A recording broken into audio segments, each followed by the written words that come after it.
I don't know how you could consider video games anything but art. I mean, they are they're like the most immersive form of art that we have. You are in the piece of art. It would be like going inside of a comic book or inside of a painting or something like that. The piece of art is interactive and it surrounds you.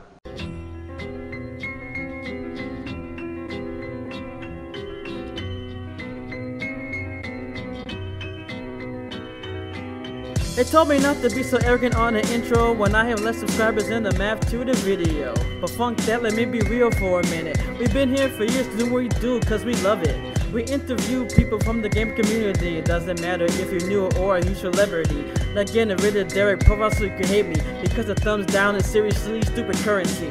Shows is smart, funny, and makes you think. Kills off most of our viewers with just a wink. We're here for you, all loyal supporters. I'm like Bernie Sanders, send me your nickel diamond quarters. We love our guests, except the ones that say no. I make too many intros for the Obsolete Gamer Show. That's right, sit back, relax, it's the Obsolete Gamer Show. I'm happy today to be talking with Box Brown, the author of Tetris, the Games We Play. The book is going to be coming out on October 11th. And, it's really awesome because all of us have either played or at least heard of Tetris, and we should at least know the story because it's really interesting. And to see it come out like in a graphic novel, is interesting. And I've had people, like, when I told people about this book, they're like, "Oh, graphic novel, that's interesting," to see it portrayed in this way. But what's interesting is that for people around in our age, it's not as strange as like if you talk to someone older. They'll be like, "Oh, graphic novel," because interpreting media differently, like animation and stuff, it's not considered Sure. like strange. But I just want to ask you, what made you want to go with like a graphic novel? Well, that's my medium. I couldn't really, even if I wanted to write a book, I probably couldn't. I only know how to tell a story like via comics. The story of Tetris, though, is so interesting to me because I see, Alexei Pajitnov, who created Tetris, was working in communist Russia, Right. and so he had no, profit motive or any reason to make this game other than just pure inspiration and just wanting to do it because he had this idea and he wanted to, get it out there. It was never at any point where he was like, "Oh, I'm going to, once this gets out, I'll become a big millionaire," because that was like not even part of his anything that he could have even comprehended at the time. It would actually have been illegal for him to do that. Yeah. So, the thing that most excited me at first, for sure, is that he was in a weird way creating a piece of art in a pure environment for it, because there was just no profit motive. It was just all about making the art for the sake of making it. Yeah, and I thought that was really interesting because I was looking at some of the other articles and I saw that you talked about that, and having that, like you said, being in the Soviet Union back in the day, creating something like that. There's been debates about video games in itself, and I like how in the book, you go back, all the way back, talking about, creating, about how games came about, and how you played games even back in the day. And there's been debates about, oh, is games art, things like that. So I want to get your opinion on that. When you have some people, gamers fight amongst themselves saying like video games aren't art, doing research about how, you know, people took his work and was trying to pull it this way, pull it that way, getting licensing, things like that, and how he had to fight to get his royalties. What do you think when people say, "Oh, video games isn't art," when you know people that suffer and struggle so much for video games? I mean, it would be. I don't know how you could consider video games anything but art. I mean, they are. They're like the most immersive form of art that we have. You are in the piece of art. It would be like going inside of a comic book or inside of a painting or something like that. The piece of art is interactive and it surrounds you. And I wanted to talk about that in the book because I feel it's really important. I think it's really important that we consider video games an art form. It's like years ago they never considered movies an art form. And that's silly. I mean, it's clearly an art form, and it's an immersive art form, and a really popular art form. And video games has even surpassed movies at this point. It's a bigger business. It's more popular. Video games are more popular generally than movies, and that's because and art.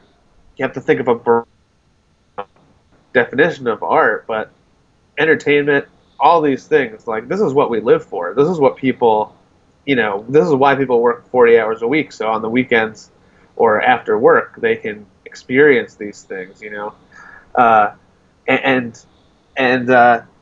wanted to push that point home that video games are definitely art, and I wanted to make Alexei not a video game entrepreneur or business person, but an artist, and I think video game creators and people should be treated that way because they are creative people. They're making art, there's such big things. It's such a large collaboration to make these big games now. But there's also people,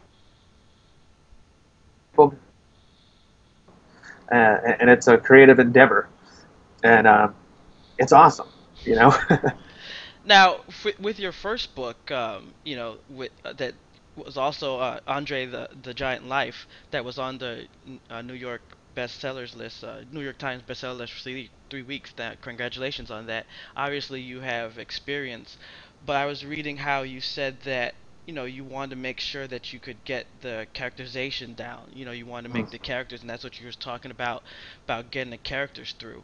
But Yeah. with so much in the story, that the history and all the research that you did, can you tell us a little bit about the challenges about getting all that information out, but also keeping to the characters in this book? So, yeah, it was super much different than the Andre book, because in the Andre book, it was just you have a clear protagonist and main focus character. In this book, it's really like an ensemble cast. There's so many different players and people involved in the negotiations and the creation of Tetris. So the first thing I did when I started doing research on the book was I made this big family tree kind of all the different parties involved and how they were connected to each other. And it's like 18 different people and entities that were all competing for this game, and we're all involved in it somehow. And it was really, it's much more difficult to create full characterization of each character. So there's a lot of bit players and things like that. But not only Alexei is the main character, but also Hank Rogers, who is the one who was doing the negotiations for Nintendo and ended up getting the rights for Nintendo and became a really good friend of Alexei's. And he plays a pivotal role, I feel, if you consider video game creators as an artist, because artists need somebody behind them a lot of times, because it's hard to be both a businessman and an artist. People aren't thinking that way, so a lot of times artists will hook up with an art gallerist who worries about making money for them, or a patron of the arts, or a lot of times people get in Europe especially, people get government grants. The government cares about whether the Rogers was a creative guy, but also this really great businessman, and he is the patron of the arts. He would be like the gallerist that is taking the artist's work and exposing it to the greater society and making the money for him. So he was a big an important character in the book too, and I think of them both. If Alexei is the protagonist, then Hank is, his the second protagonist. So was there like I mean with so many different characters, so many stories, like I remember I had the Tengen Tetris. And Yeah, I didn't even realize the story of at the time. I'm just a kid. I'm just playing it, and I remember going back when like Wiki and reading it. I was like, oh man, I didn't know about the battle. I didn't know that yeah, one party went to Pajanov, and then the other party had to go to the Soviet government, and then a whole bunch of carts got destroyed. And yeah. was there like when you were doing your research, was there just one particular story or one particular character that when you did your research you were just like, wow, that's just awesome? There's a lot of it was like filled with stuff like that, right? So, but one of the people in the book is Gunpei Yokoi, who was a worked in for Nintendo, but not in a creative capacity. He worked in one of their warehouses or something, and one day, like the president of Nintendo was walking through the warehouse, and Gunpei Yokoi had like, on his own time, invented a little like contraption to help him reach stuff on higher shelves. It was like person in the face.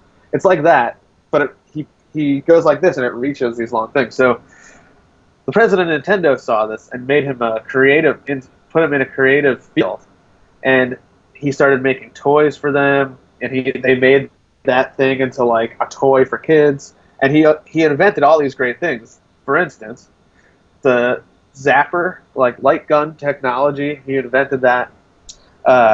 All these other little toys and things, but also he invented the Game Boy, which was amazing. Like they saw something in him despite him not being in the creative field. They just thought he had something, and he did. He had these ideas for inventions, and he was the guy who came up with the concept of the first portable game, the Game and Watch. Because he saw some guy just like screwing around with a calculator on a crowded train, and he was like, well, what if I could actually make a game out of that? And they did, and he also invented the plus sign control pad for the Game and Watch, which is still used today and was used in the Nintendo and on every game system basically. Right. So he had you think of this as like a really technical situation, but he had all these practical ideas that were a big deal. Ended up becoming big things. So as far as stylings, a lot of people like I love comic books. You can see on my wall. Yeah.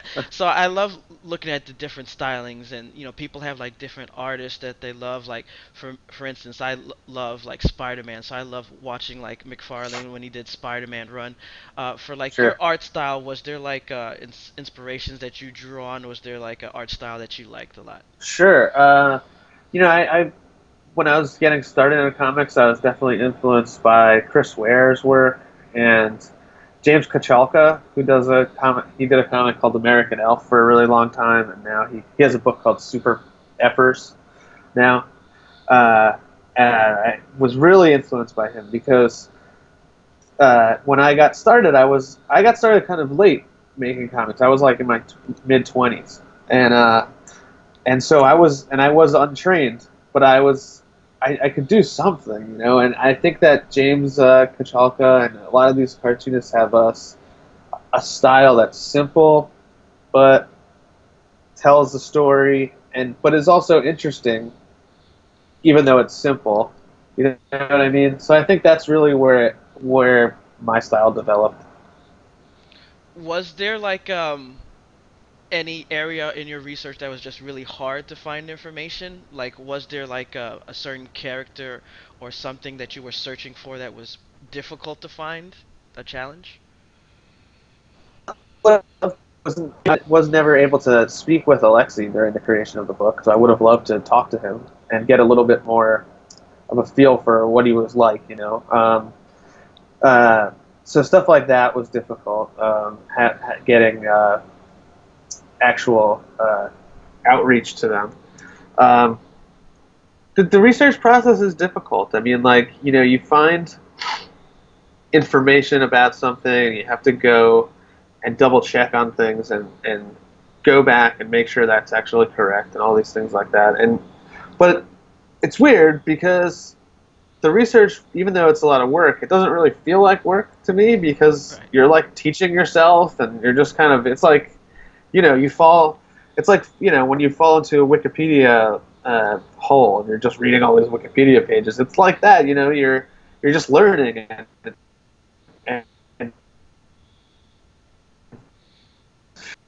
all these, my books are always kind of like, I'm teaching myself the information while I'm, making the book and teaching it to other people.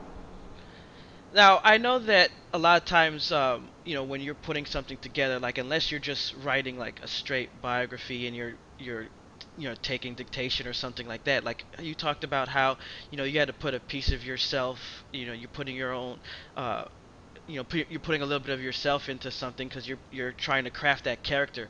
Can you like explain that to people? Because someone will read and they'll say, "Oh, this looks a little different than when I saw a documentary." Can you explain that Sure. process of how you have to put yourself when you're creating these characters so that that can translate to someone when they're reading the graphic novel?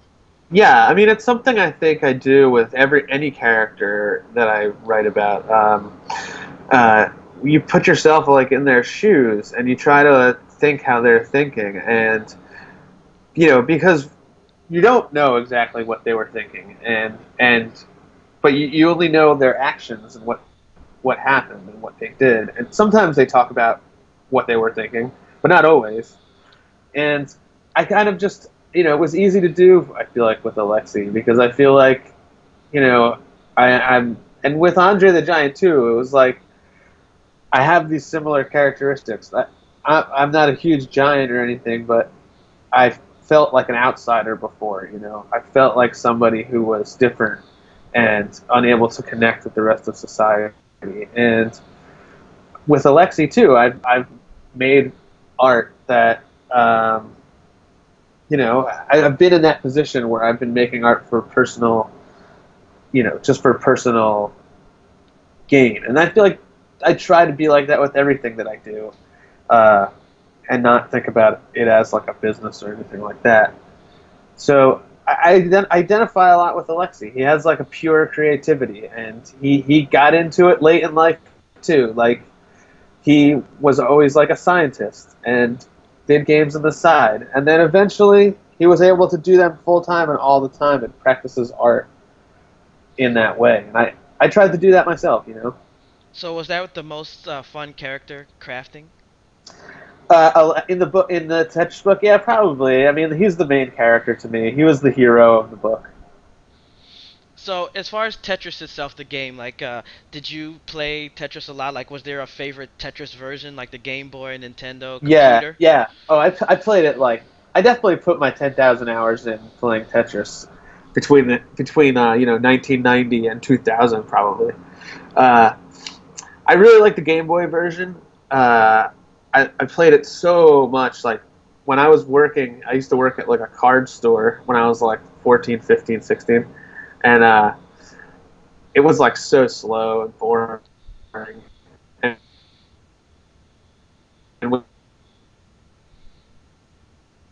we had a Game Boy, and we only had it. I played it every time. I loved it so much, and it was so funny because like the best part of Tetris to me is when it starts to get difficult, when it starts to get you know a little bit harder. So like I would play the regular mode, but I would just like close my eyes and drop the pieces for like a few seconds in the beginning, so I have like a big stack of stuff to work out. And by the time you work that out, it starts to get fast and challenging again. So like that's how I would play that.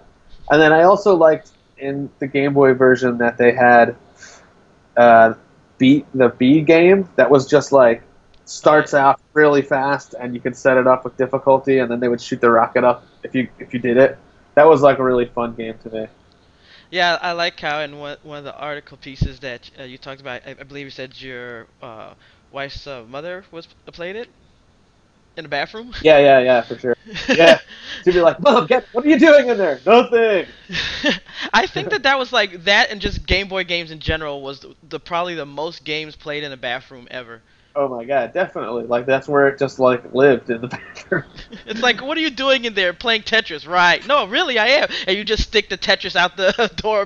Look, I'm It playing. was definitely something that where you had to like.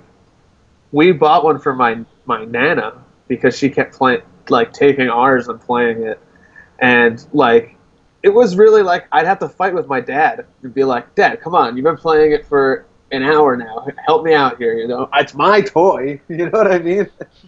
But that was the cool thing about Tetris is that it you know, men with boys, girls at the time, video games were really just for boys in a way, and this was a game that spanned everybody, all age groups, you know, everybody was able to get into it because there wasn't even like a story that would be like alienating to somebody. It's just this pure game of skill.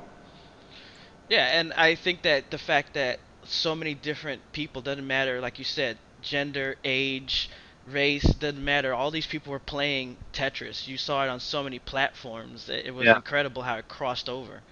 it's still like on every platform. Like any time they upgrade whatever computers, whatever, you can always get Tetris and play it on any computer that you have, any kind of like device. Even like, you know, I remember when I was in high school, everybody had these graphing calculators. Everybody had Tetris on it. It's like supposed to be just for scientific stuff, but you could get like a Tetris game for it. You know what I mean? Like it was just a game that is everywhere. It's like ubiquitous. So, okay, so now I try to help out, the people who are trying to come up next. So there's always people that, graphic artists, writers, people that, want to make it. So, I mean, you already have a book that was on the New York Times bestsellers list. If people are asking, hey, I write, I draw, I do illustrations, can you give me some advice?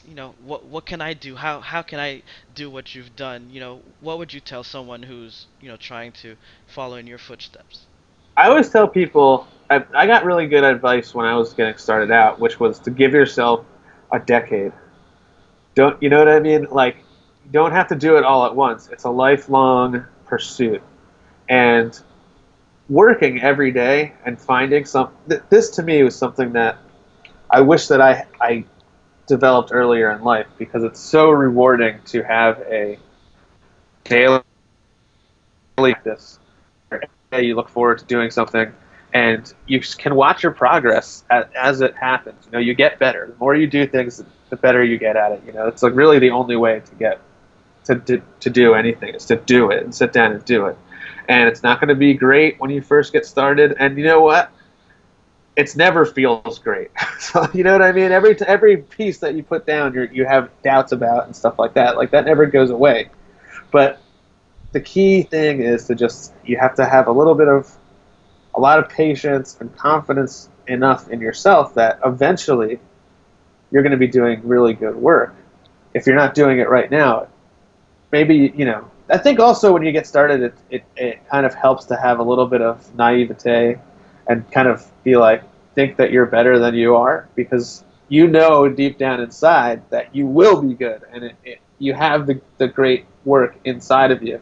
It just takes years and years and years of hard work to release it. But the good thing about it, even though it takes a long time, the good thing about it is that you don't need there's no such well there maybe there isn't, but I'm not sure there's any such thing as like a natural talent or skill. It's more about finding something that you're interested in and passionate about and doing it every day. Awesome. I mean, and yeah, and like you said, if you just keep trying, and you don't necessarily think that the first try has to lead to riches or anything, Yeah, you have to it care about probably it. won't. Yeah, and Yeah, like you said, it's about the art. I mean, yeah, just like with Alexi, I mean, he made it because he cared about it and he had to fight, and eventually he was able to get the royalties, get the success. But I mean, originally he did it for the art, and I mean, if you care sure. about it, hopefully you'll get everything else, but at least if you did it for the love for the art, then you got something out of it. Yeah, and if you've done it, if you've been, even if you just doing the experience of doing it is worthwhile. You're learning no matter what, and hopefully it's fun, right? I mean, like that's why you should be having fun while you're doing it, I think. Exactly. All right, the book is Tetris: The Games People Play. It's going to be released on October 11th by First Second Books, and it's by Box Brown. Thanks for coming on and talking with us today. Thank you. Thanks for having me.